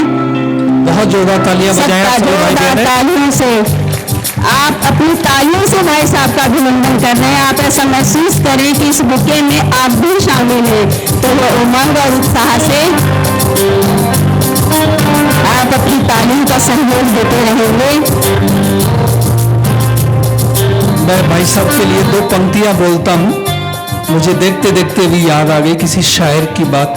कहते हैं हजारों साल नरगिस अपनी बेनूरी पर रोती है, हजारों साल नरगिस अपनी बेनूरी पर रोती है, बड़ी मुश्किल से होता है चमन में दीदावर पैदा। आप वही दीदावर हैं, भगवान के बहुत विशेष रंग। बहुत सुंदर, बहुत जोरदार तालियां। और मैं अपनी बात को भी पूरा करता हूँ। अभी हम भ्राता जी को सुनेंगे। आप अपनी बात अपना वक्त पूरा करिए। भ्राता पीयूष जी से अनुरोध करेंगे कि आप अपनी क्लास, क्योंकि आज तो हम विशेष भाई साहब को सुनने आए हैं, मुझे भी आपको सुनना है। और मैं आपको राज की बात बताऊं, पिछले 40 वर्षों से मैंने भाई साहब को अपना आदर्श बनाया हुआ है। जब भी मेरे सामने कोई समस्या आई, कोई प्रॉब्लम आई, तो मैं सूर्य भाई जी को अपने सामने ले आता हूं कि अगर मेरे स्थान पर भाई जी होते तो क्या करते। और आपको जानकर के आश्चर्य होगा, तुरंत कोई ना कोई बाबा की टचिंग आ जाती है और वो समस्या रफू चक्कर हो जाती है। बहुत जोरदार ताली बजा दे भाई साहब के लिए। तो मैं आपको बता रहा था प्रोजेक्ट अमन, जो मुझे जगदीश भाई साहब ने बताया। अ माने अमृत वेला, म माने मुरली, न माने नुमा शाम का योग। और अमृत वेले में जो भाई साहब ने मुझे बताया 5 प्रकार का अमृत वेला, नियम पूर्वक, विधि पूर्वक, समय पूर्वक, प्रेम पूर्वक और नवीनता पूर्वक। ये नवीनता वाला शब्द बहुत महत्वपूर्ण है, क्योंकि हमें अपने जीवन में कुछ न कुछ नवीनता चाहिए, कुछ न्यूनेस चाहिए, कुछ लीक से हटके चाहिए। तो मैं आपको बता रहा था कि सोमवार से लेकर के रविवार तक हम बाबा से 7 प्रमुख संबंध जोड़ेंगे और हर एक संबंध के लिए छोटी सी कमेंट्री लिख लेंगे। सोमवार से शुरू करते हैं, बाबा को बनाएंगे अपना पिता और हम कमेंट्री लिखेंगे, जिस बच्चे का पिता स्वयं भगवान, उस बच्चे के क्या कहने, उस बच्चे के भाग्य के क्या कहने। उनको शब्दों का रूप दे देंगे और वो सोमवार के लिए मेरी कमेंट्री हो गई। और मंगल के दिन बाबा को बनाएंगे माँ। शिव बाबा कभी माँ नहीं बनते हैं, इसलिए मुसलमान लोग अल्लाह मियाँ कहते हैं, ईसाई लोग गॉड फादर कहते हैं, लेकिन हम सनातन संस्कृति में भगवान को कहते त्वमेव माताश्च पिता त्वमेव। तो बाबा ने ब्रह्मा माँ के द्वारा हमें संगम पर माँ की लोरी, माँ की ममता, माँ का स्नेह, माँ का प्यार, माँ का दुलार, सब कुछ अनुभव कराया है। तो हम कुछ शब्दों में वो कमेंट्री लिख देंगे कि जिसकी माँ ही स्वयं परमात्मा है, ब्रह्मा माँ है मेरी, तो उस बच्चे के क्या कहने। और बुधवार के दिन बाबा को बनाएंगे शिक्षक। शिक्षक पर सब कुछ डिपेंड करता है। किसी यूनिवर्सिटी की महिमा उसके बिल्डिंग के कारण नहीं, वहाँ पढ़ाने वाले टीचर्स कौन से हैं। तो आप सोचिए मुझे पढ़ाने वाला शिक्षक कौन है, कमेंट्री लिख दीजिए। और गुरुवार के दिन बाबा को बनाएंगे सतगुरु। और बाबा ने बहुत सारे मंत्र दिए हुए हैं, महामंत्र दिए हुए हैं। ओम शांति का मंत्र बाबा ने दिया है। बच्चे कुछ भी हो जाए, ओम शांति कल्याणकारी, जो भी हुआ उसमें कुछ ना कुछ कल्याण निहित है।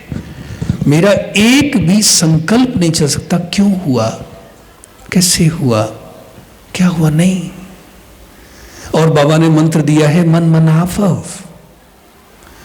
हम काम भी करते रहे, हम सबको काम करना है, लेकिन मेरा मन बाबा से लगा रहे। बाबा मेरे साथ है, वो बाबा की प्रेजेंस को मुझे संगम पर फील करना है। और बाबा ने कौन सा मंत्र दिया है? देखो दुनिया का मंत्र है, लेकिन हमारे लिए बहुत जरूरी है। दुनिया में कहते हैं अजपा जाप, माने अजपा जाप माने मुख से मुझे शिव बाबा नहीं बोलना है, लेकिन उनकी याद मेरे दिल में समाई हुई है। तो बोलते बच्चे मेरे साथ कंबाइंड हो जाओ, मैं आपसे दूर नहीं, आप मुझसे दूर नहीं। अनहद नाद बहुत सुंदर शब्द है, माने अब मुझे हद और बेहद से भी पार चले जाना है। ये बाबा के मंत्र हैं, कमेंट्री लिखिए। और शुक्रवार के दिन बाबा को बनाएंगे सखा। जो बात मैंने पिताजी को भी नहीं बताई, माँ को भी नहीं बताई, शिक्षक को भी नहीं बताई, वो किसको बताई? सब दिल का हाल शिव बाबा को बताइए। वरना मैं देख रहा हूं दिल्ली देश की राजधानी भी है और दिल्ली दिल के रोगियों की राजधानी भी है। सोचिए आप, आज 20-20 वर्ष के युवाओं को दिल के दौरे पड़ रहे हैं, तो हमारा दिल भारी हो गया है ना बहुत। तो हमें क्या करना है? अपना दिल की बात सारी हमें दिल आराम को बता देनी है। मैं एक बहुत बड़े अस्पताल में प्रोग्राम करने गया मुंबई में, वो दिल का हॉस्पिटल है। उसके गेट पर लिखा हुआ है या तो दिल खोल लो यारों के साथ, वरना खुलवाना पड़ेगा औजारों के साथ। तो हमने यार किसको बनाया है? दुनिया वालों को यार नहीं बनाना, वरना कौन सा गीत गाना पड़ेगा? अच्छा सिला दिया तूने मेरे प्यार का। बाबा को अपना दोस्त बनाइए, बाबा को दिलबर बनाइए, बाबा को रहबर बनाइए, बाबा को मन का मीत बना लीजिए। हर हाल छोटी से छोटी बात बाबा को सुनाइए। हमारे एक छोटी बच्ची आती है, उसकी आयु है मात्र 8 वर्ष। वो आते ही कहती है मैं बाबा के कमरे में जाऊंगी। मैंने कहा जाओ। तो मैंने पीछे खड़े होकर देखा तो बच्ची बाबा से कहती बाबा आपको मेरे बालों का हेयर स्टाइल कैसा लगा? मैं इतना खुश हुआ कि बच्ची, छोटी बच्ची देखो बाबा से कैसी नेचुरल बातें कर रही है। तो हमें भी बाबा से बनावटी बात नहीं करनी है, फिर हमें नींद आती है, फिर हमें इंटरेस्ट नहीं आता है। नेचुरल बातें करिए, बाबा को अपना मित्र बना लीजिए, खुदा को अपना दोस्त बना लीजिए। और शनिवार के दिन बाबा को बनाइए छोटा बच्चा। एक बारी बाबा ने मुरली में बोला, बच्चे आप हो भगवान के भी बाप। तो मैं कौन हूं? मैं कौन हूं? भगवान का भी बाप। बाबा छोटा बच्चा। और छोटे बच्चे को माताएं कैसे खिलाती थी पहले? आजकल तो जमाना बदल गया, वो अपने सीने से लगा के रखती थी।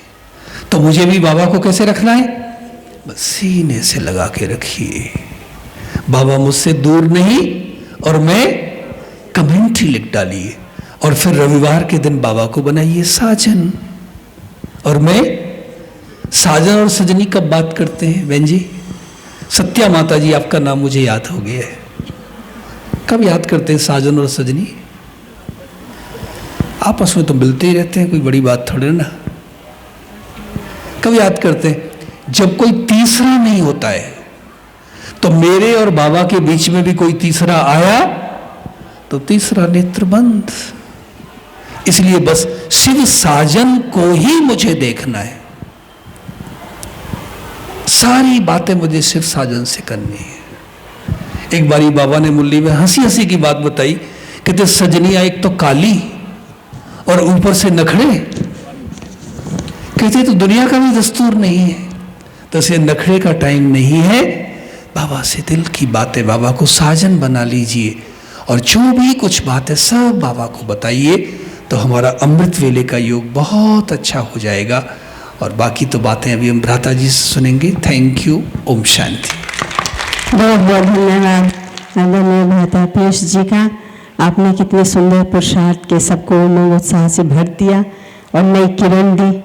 तो जैसे कि आज का ये शुभ दिन, और शुभ दिन पर ऐसी विभूति हमारे बीच पधारी है, स्वयं बाबा के ज्ञान सूर्य की, जो नाम से ही सूर्य और ज्ञान के ये सूर्य बन करके पूरे विश्व के अंदर से ज्ञान सूर्य का प्रकाश प्रवाहित करते हैं, अनेक आत्माओं के जीवन के अंधकार को मिटाने का आप एक भगवान का कार्य धरती पर किस प्रकार से साकार रूप से करते हैं। सभी आत्माएं जो भी आपसे मिलती हैं वो अपने जीवन की कोई न कोई समस्या से ऐसे पार हो जाते हैं। जब हम छोटे थे तो हम कहानी सुना करते थे कि कहीं पर गए, मैं बहुत छोटी थी, हमारी मम्मी कहानी सुनाती थी, एक सूत उलझा हुआ था। तो मुझे ये बात भाई साहब को देख के हमेशा याद आती है कि जिसके जीवन के उलझन, जीवन का सूत, पूरा जीवन ही उलझा हुआ है और भाई साहब के संपर्क में आने से, टच में आने से उनकी जीवन की पूरी गुत्थियां सुलझ जाती हैं, खुल जाती हैं। ऐसे हमारे आदरणीय भ्राता जी सेवा करके समाज की जिन्होंने जगाई अनेकों की तकदीर, सेवा करके समाज की जिन्होंने जगाई अनेकों की तकदीर, औरों की है सेवा हर मानव की चलाकर अपना वाणी का तीर, और की है सेवा हर मानव की चलाकर वाणी का तीर। उनके स्वागत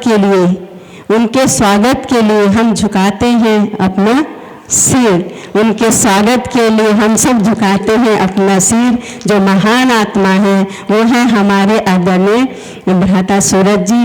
तो ऐसी विभूति जिनके लिए सुनने के लिए, जिनके संपर्क में आने के लिए, जिनसे कुछ सलाह लेने के लिए, जिनसे अपनी बात बताने के लिए हर ब्राह्मण आत्मा, पूरे विश्व की जो भी ब्राह्मण आत्माएं हैं, हर सबकी एक चाह रहती है कि हम भाई साहब से मिलें, अपनी ये बात कहें, अपनी ये समस्या बताएं, अपने ये अनुभव शेयर करें, उनसे हमें कुछ प्रेरणा मिले। ऐसे हमारे आदरणीय भ्राता जी जो ब्राह्मण परिवार के लिए तो सूर्य है ही है, लेकिन जो ब्राह्मण परिवार नहीं है, ऐसे हम जो मीडिया में पेपर आता है, जो भाई साहब का समाधान प्रोग्राम आता है, कितनी ऐसी आत्माएं हैं जिनका भगवान से परिचय नहीं है, लेकिन वो आपसे परिचित होकर के भगवान से परिचित हो जाते हैं।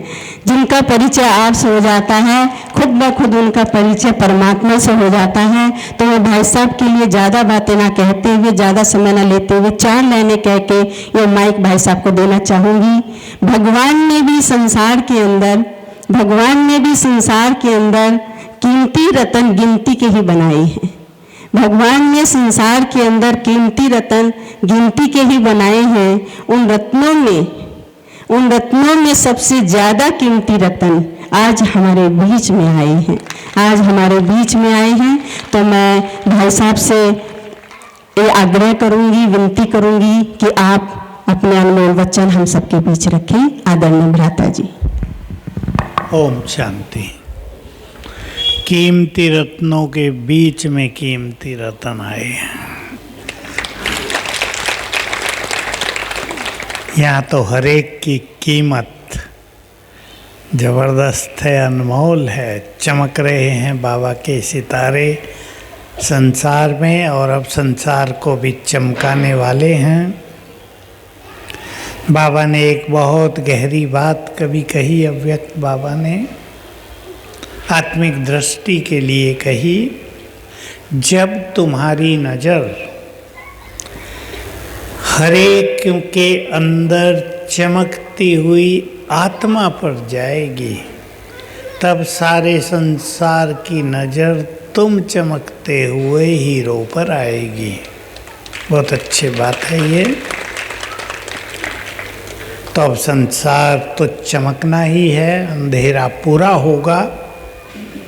हम सभी अपनी स्थिति को महान बनाते चलें। बहुत अच्छी बात सभी ने सुनी 7 दिन की। अच्छा है, कुछ नया नया जीवन में रहता है, उमंग रहता है, और बाबा कुछ ना कुछ अच्छे अनुभव भी कराता है।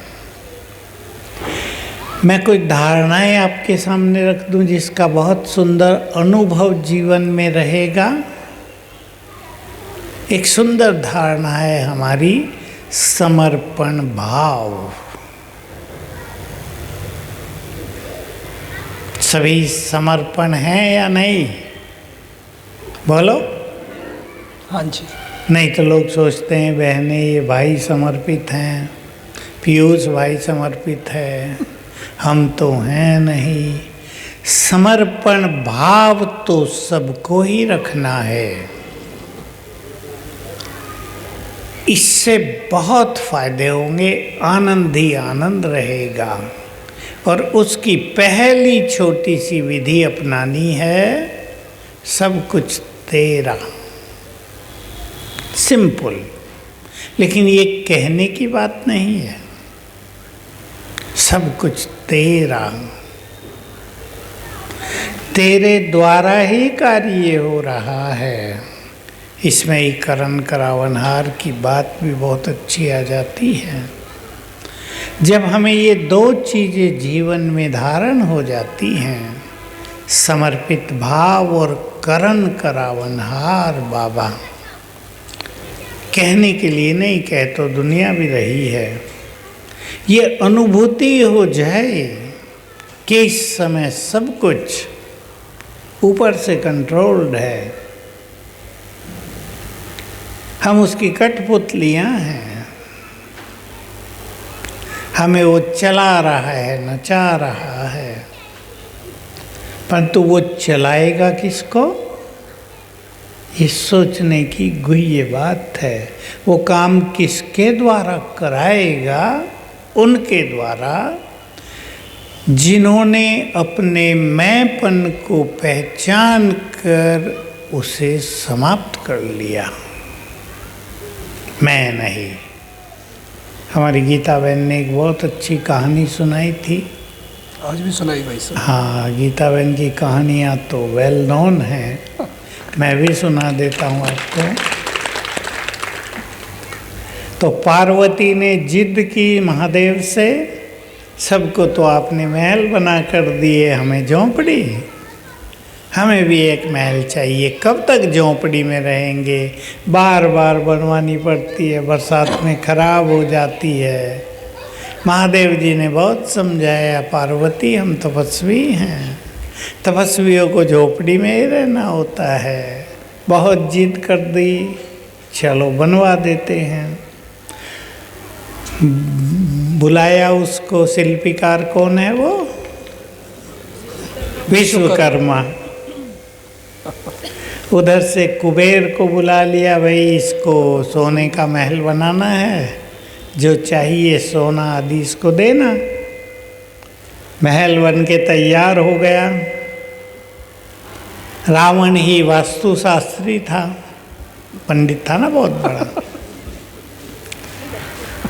तो कहा कि अभी गृह प्रवेश करना है, किसी पंडित को बुलाओ। सबने राय दी, रावण ही तो सबसे बड़ा पंडित है, इसको ही कराओ, इससे गृह प्रवेश।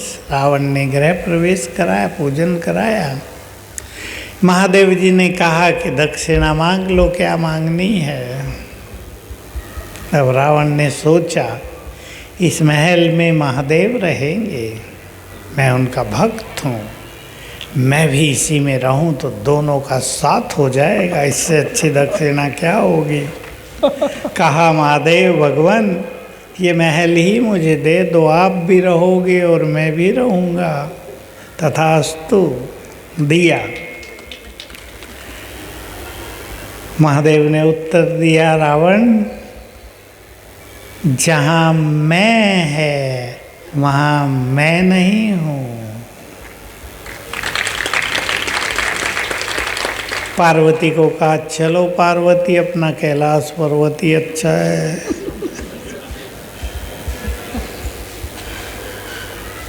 तो जहाँ मैं है उधर मैं नहीं हूँ। ये बिल्कुल सत्य बात है।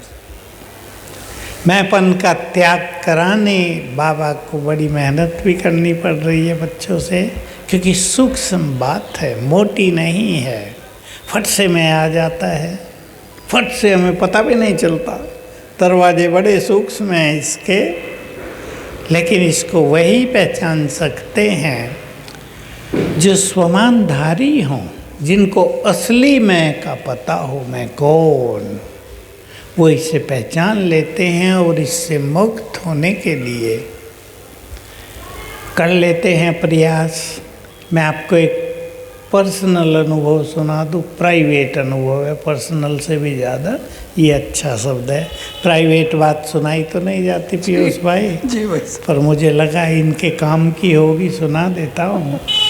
सबके काम की है।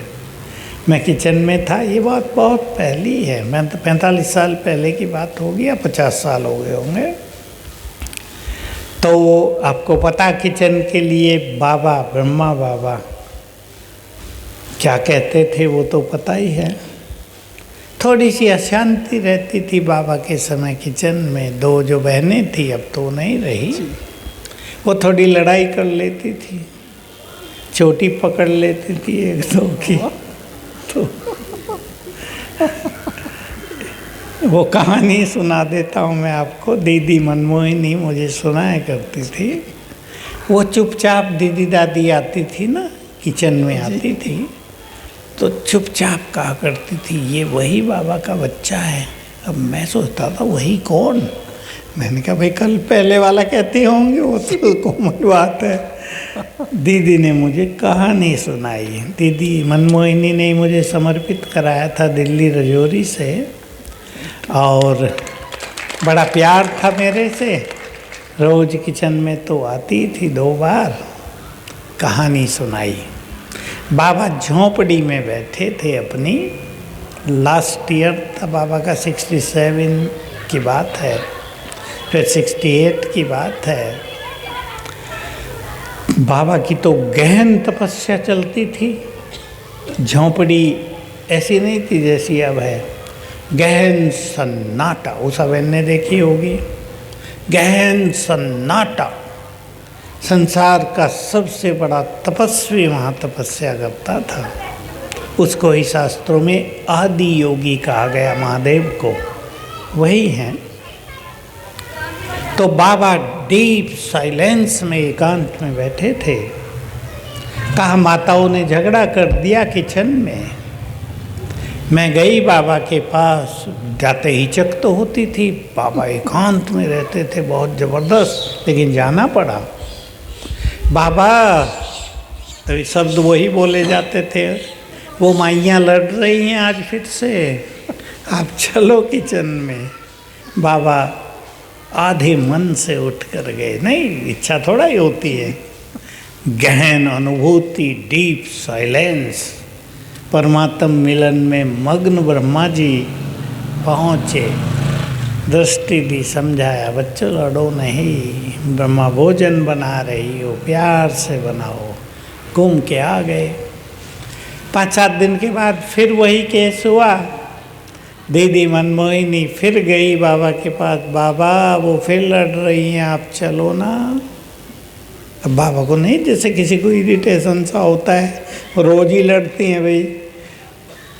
बाबा नहीं जाएगा, बाबा इन माइयों को हटा देगा, अपने हमजिन्स को रखेगा। देखना बच्ची फिर जो मुरली में आता है वो बाबा ने कहा। तो मैं किचन में आ गया। बाबा ये भी कहते थे एक दिन आएगा किचन में मौन चलेगा, साइलेंस चलेगी। उन दिनों हमारे यहाँ मौन बहुत चलते थे। तो मैं आ गया, मुझे बात प्रिय लगती थी। मौन रखते थे 2 दिन पूरा, गुरुवार को और सोमवार को। और फिर धीरे धीरे कुछ माताएं जो सेवा में थी मुझे सिखाती थी, वो चली गई। मैं रह गया किचन में अकेला। मौन हो गया। वैसे भी कौन किससे लड़े। मैं एक सुंदर धारणा भी सिखाता हूँ। जब मुझे दीदी मनमोहिनी सुनाता हूँ, सिखाने की बात नहीं, धारणा सुंदर थी। दीदी मनमोहिनी ने कहा किचन में सेवा करोगे? मैंने कहा हाँ, अपने को तो सेवा करनी, समर्पित हो गए, फिर थोड़ा ही सोचा जाता है क्या करें क्या ना करें। कहा लज्जा तो नहीं आएगी? मैंने कहा लज्जा क्यों, करेंगे, बाबा की सेवा है। वहाँ तो सभी काम होता, झाड़ू लगाना भी, पोछा लगाना भी।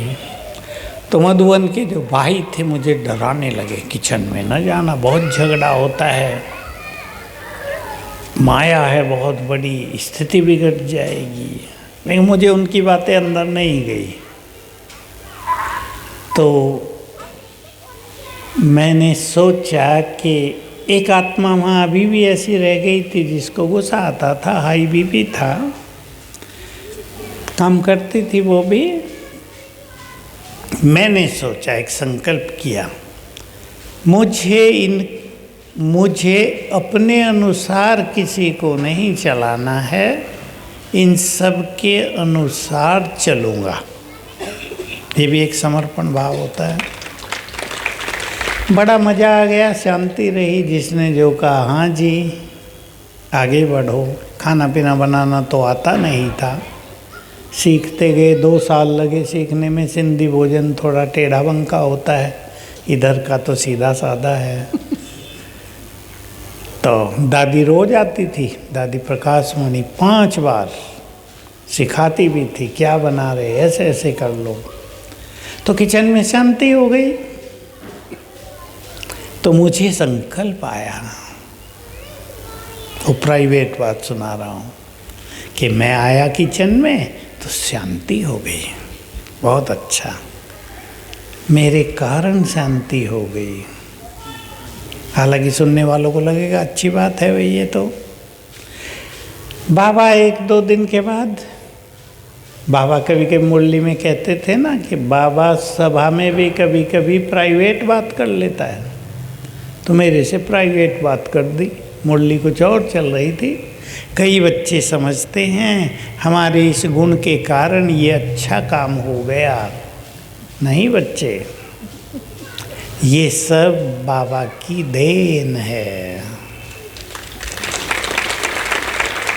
बहुत मज़ा आया ज़िंदगी में कि जो कुछ हमारे पास है वो प्रभु देन है। पक्की हो गई, मुझे तुरंत टच हो गया कि बाबा मुझे कह रहे, औरों की तो बात ही नहीं। मेरे मन की बात मन को मिल गई, उसने जानी और उसका उत्तर दे दिया बहुत अच्छी तरह। तो मुझे ऐसा लगने लगा जिंदगी भर की बात है कि मेरे से ज़्यादा बाबा मुझे कुछ बनाना चाहता है। मुझे शायद कम ध्यान हो किसी बात पर, लेकिन उसे ध्यान है। जहाँ भी कोई कमी हुई तुरंत आया, और मैं समझता था ये मेरे लिए है। तो जिनको भगवान बनाना चाहे उनको तो बनना ही पड़ेगा। तो मैं एक सुंदर बात रखी अपने पास कि जितनी इच्छा बाबा को है हमें बनाने की, उतनी इच्छा यदि हम में भी हो जाए बनने की तो कमाल हो जाएगा ना। तो बहुत अच्छी यात्रा रही, जीवन की सुखद यात्रा रही। हम दूसरों को तो क्लास कराते हैं कि पास्ट को याद न करो, पर अपने को कराता हूँ कि खूब याद करो। इतने अच्छे अच्छे अनुभव हैं ज़िंदगी के। बाबा की हर मुरली से मुझे पता है मुझे कौन सी बात मिली थी अव्यक्त मुरलियों से, जिस पे मैंने काम किया था उन दिनों। गाइडेंस मिली बहुत अच्छी, योग कैसे करना है। मैं एक छोटा सा अनुभव बहुत सुना दूँ, क्लास तो आपने सुन लिए। मधुबन में बाबा के जाने के बाद रोज़ दोनों टाइम भोग लगता ही था, जैसे अभी भी लगते हैं सेंटरों में। उन दिनों संदेशी बहनों के द्वारा भोग लगता था। ध्यान में जाती थी और मैसेज लाती थी।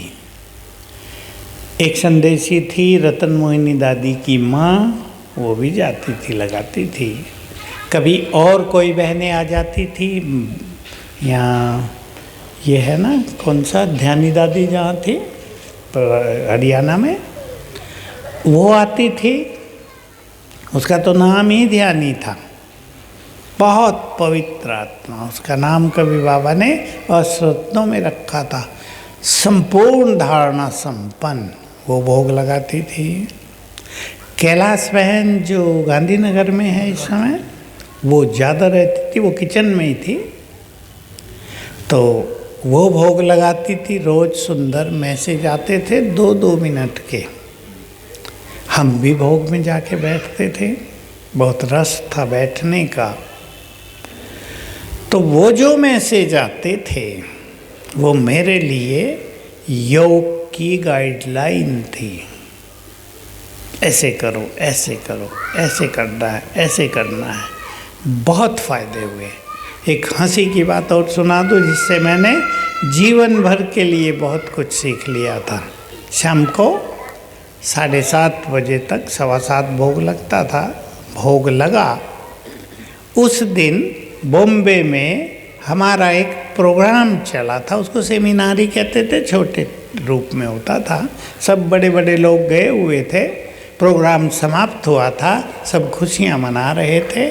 बाबा ने वो सीन उसको दिखाया कि देखो बॉम्बे में प्रोग्राम हुआ है, बहुत सफल हुआ है, सभी बच्चे खुशियाँ मना रहे हैं, परंतु अब जब परंतु कहा तो मैं सोचा खुशियाँ मनाना क्या खराब बात है भाई, मना रहे बहुत अच्छी बात है।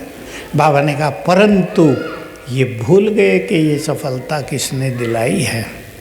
फिर वही बात ख्याल में आई कि बाबा हमें सदा ही ध्यान दिलाता है कि जो करने वाला है उसको भूल कर खुशियाँ नहीं मनाओ। खुशियाँ तो मनाई जाएंगी, वो तो नेचुरल है। तो बाबा ने जीवन की यात्रा बहुत सुंदर कराई है।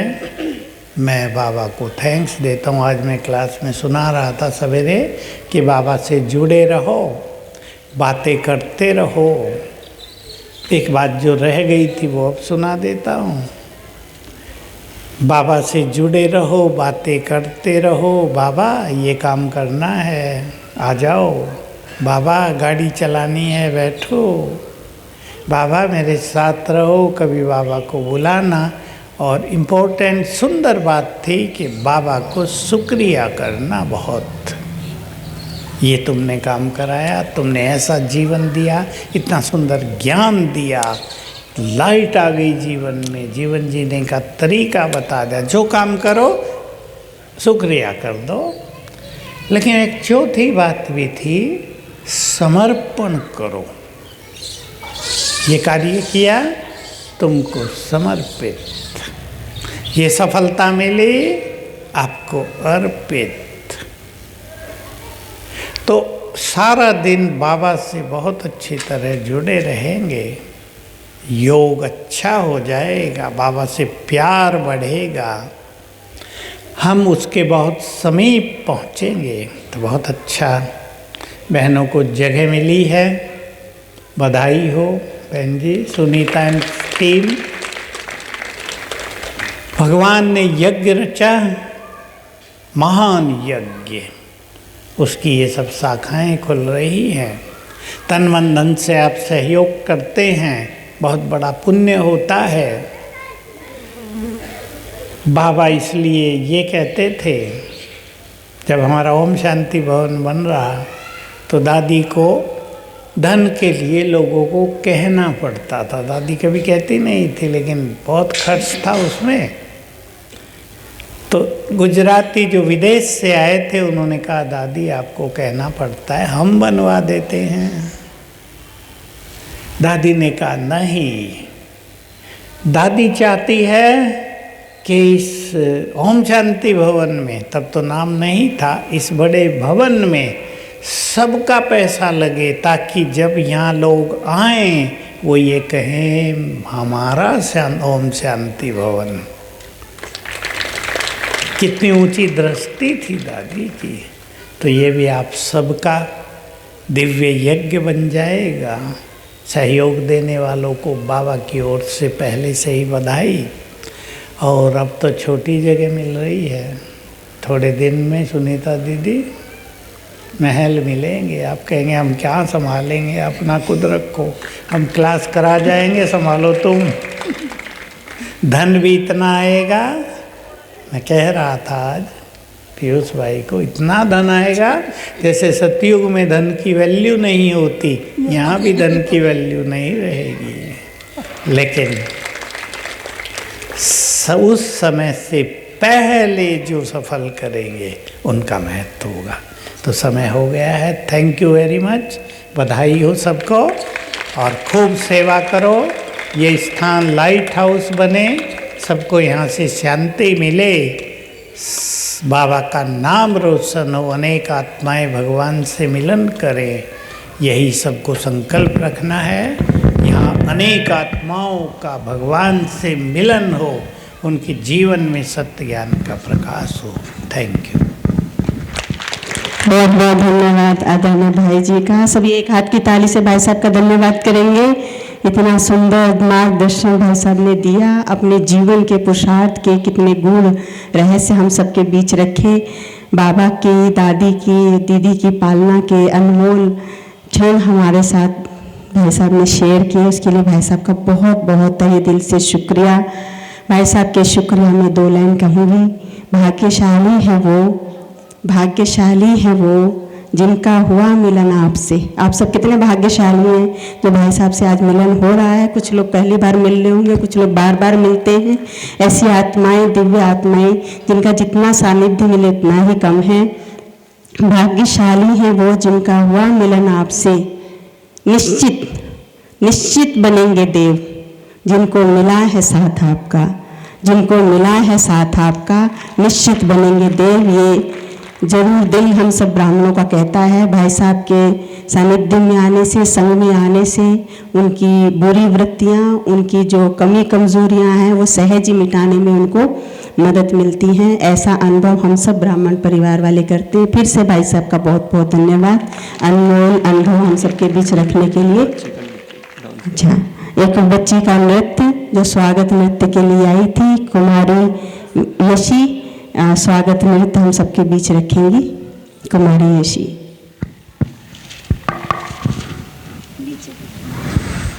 बीच में जाओ, बीच में, यसी उधर बीच में।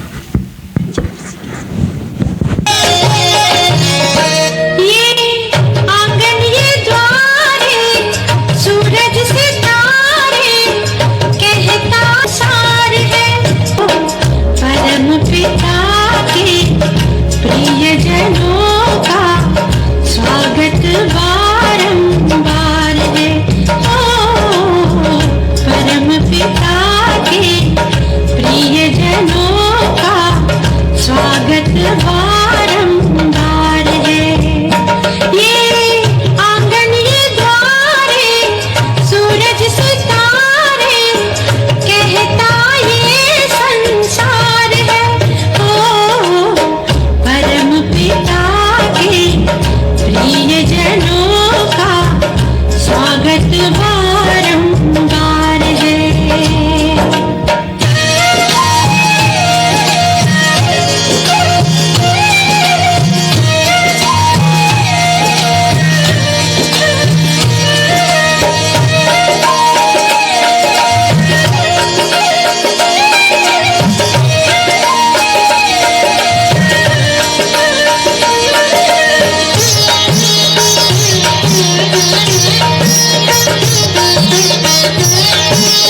हम सेवा है आराधना, दीप जलाएं श्रद्धा की हम, आरती है सद्भावना। प्रभु का ये परिवार है, आपका ये घर बार है, शोभा अपरंपार है, खुशियों की भरमार है। परम पिता के प्रिय जनों का स्वागत बारंबार है। ओ परम पिता के प्रिय जनों का स्वागत बारंबार है। ये आंगन ये द्वारे, सूरज सितारे, कहता ये संसार है। ओ परम पिता के प्रिय जनों का स्वागत बारंबार है। के द्वारा बच्ची का संवर्धन करेंगे। बीच आदरणीय आशा दीदी को अनुरोध करूंगी। आप मुरादाबाद से हमारे बीच पधारे हैं और मैं आप सबको बताना चाहती हूँ कि जबकि अभी 2 दिन पहले ही आपके यहाँ इतना बड़ा प्रोग्राम था वो सब कुछ न देखते हुए, थकान भी होगी उस कार्यक्रम की सारी, वो सब भी चीज़ को अवॉइड करते हुए आप हम सबके बीच यहाँ मेरठ पधारी हैं, अपना अमूल्य समय दिया है। तो मैं वैसे हम मेरठ वाले सब जानते ही होंगे आशा दीदी को, तो मैं आशा दीदी से अनुरोध करूँगी अपनी शुभकामनाएं हमारे बीच रखेंगी। ओम शांति। मंचासीन हमारे आदरणीय राजयोगी सूरज भाई साहब, पीयूष भाई साहब और मीठी गीता बहन और सभा में उपस्थित सभी मेरठ निवासी या आसपास से जो भी भाई बहनें आए हैं, आज हम भूमि पूजन के प्रोग्राम में एकत्रित हुए हैं। तो आप सबको और विशेष सुनीता बहन को सबको इस सुंदर अवसर की बहुत बहुत बहुत बधाई हो, बधाई हो। बाबा का बहुत सुंदर एक शिवालय बनने वाला है और जहाँ पर बिछड़ी हुई आत्माएं आएंगी और उस परमात्मा शिव बाबा से अपना जन्म सिद्ध अधिकार लेगी। तो हमारी शुभ भावना है कि ये बहुत जल्दी बनेगा और यहाँ से सारे मेरठ तो क्या बहुत दूर दूर तक इसके सुंदर वाइब्रेशन फैलेंगे और आत्माएं खिंचकर यहाँ पर आएंगी और अपने जीवन में सुख शांति का अनुभव करेगी। ओम शांति। बहुत बहुत धन्यवाद अपनी शुभकामनाओं के लिए। अभी मैं मंडी धनौरा से पधारी हुई आदरणीय मनीषा दीदी से भी अनुरोध करूंगी कि आप भी अपनी शुभकामनाएं हमारे बीच रखेंगी।